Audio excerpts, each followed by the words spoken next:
Il faut évidemment revenir sur cette déroute, sur ce crash de Northvolt, ce spécialiste suédois des batteries électriques, qui est on peut le dire comme ça, en faillite, malgré un départ qui était en fanfare et puis des financements qui étaient comme au rendez-vous, en tout cas au départ. Comment est-ce qu'on a pu en arriver à la réponse avec vous, Laurent Grassin? Bonjour Laurent. Bonjour David. Directeur de la rédaction. Pas tout à fait en faillite encore. Quasi faillite. Pas tout à fait. Non, ça va pas très bien. Oui, pardon, mise sous la loi de la protection des faillites aux États-Unis, mais voilà, quasi faillite. Oui.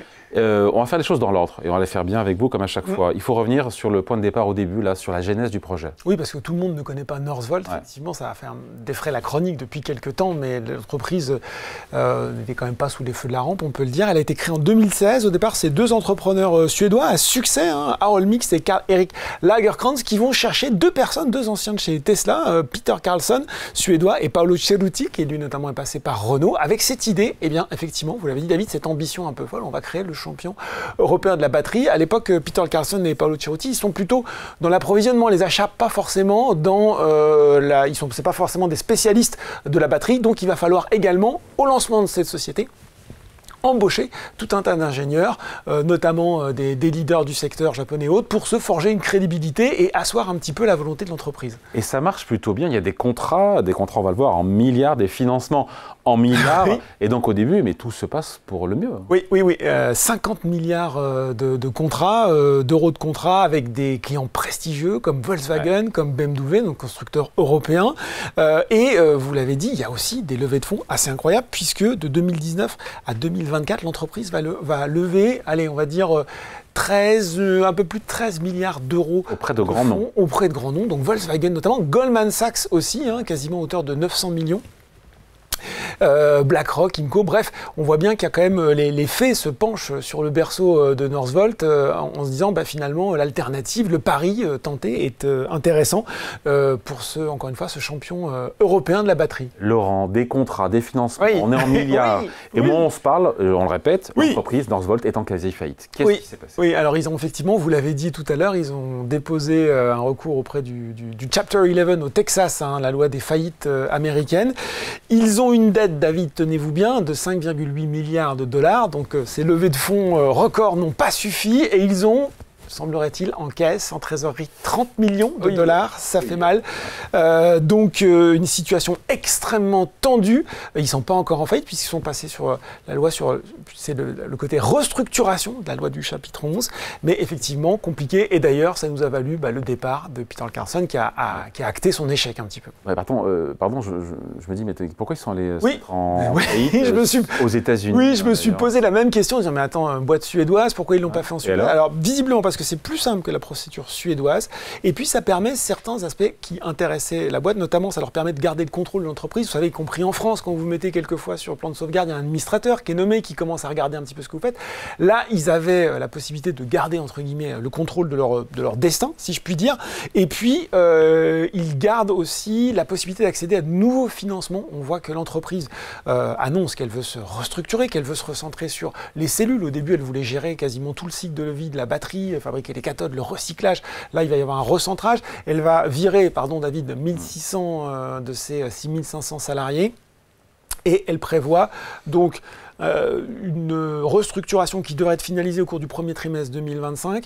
Il y a 245 millions qui pourraient tomber, 100 millions de Scania, qui est un des clients, vous savez, le fabricant de poids lourds, et puis 145 millions qui seraient en fait des prêts sur les actifs, puisque bien sûr, il y a des machines, il y a un certain nombre de choses qui ont de la valeur et qui permettraient, via ce système, de garder un peu de souplesse pour gérer à la fois la restructuration, le refinancement et se remettre un petit peu près à flot au début de l'année 2025. La question qu'on se pose, évidemment tout le monde doit se la poser, c'est comment est-ce qu'on a pu en arriver là, passer du rêve européen au cauchemar. Quand on gratte un peu, et vous l'avez fait, il y a un mélange de causes idiosyncratiques, de causes internes à la boîte, et aussi, c'est vrai, et de difficultés sectorielles aussi, parce que c'est ça, Laurent, je veux dire, les véhicules électriques se vendent moins bien en Europe. Oui, alors on va commencer par effectivement les causes qui sont propres à la société. Idiosyncratique, c'est en un seul mot. C'est magnifique, merci pour moi. Il y a déjà le fait, et on en reparlera, de la complexité en fait de fabriquer des batteries. On ne le dit pas assez. Il faut notamment s'appuyer sur un outillage qui, et là aussi c'est une sacrée ironie de l'histoire, on vantait le Made in Germany qui s'exportait en Chine. Si vous voulez aujourd'hui fabriquer des batteries, il faut importer des machines chinoises. Ce sont des machines qui sont compliquées à configurer. Quand vous vous loupez, il faut faire des correctifs qui prennent du temps. On a même, à un moment, on soupçonnait qu'il y a presque du sabotage des gens qui avaient livré les machines pour pas qu'on arrive à les exploiter convenablement. En tout cas, voilà, c'est complexe, ça prend du temps. Le fait aussi qu'on a l'impression que le management s'est un petit peu éparpillé. Il y avait le site, je vais essayer de bien le prononcer parce que je suis quand même allé en Suède, de CLFTO, qui est un petit peu le site principal suédois.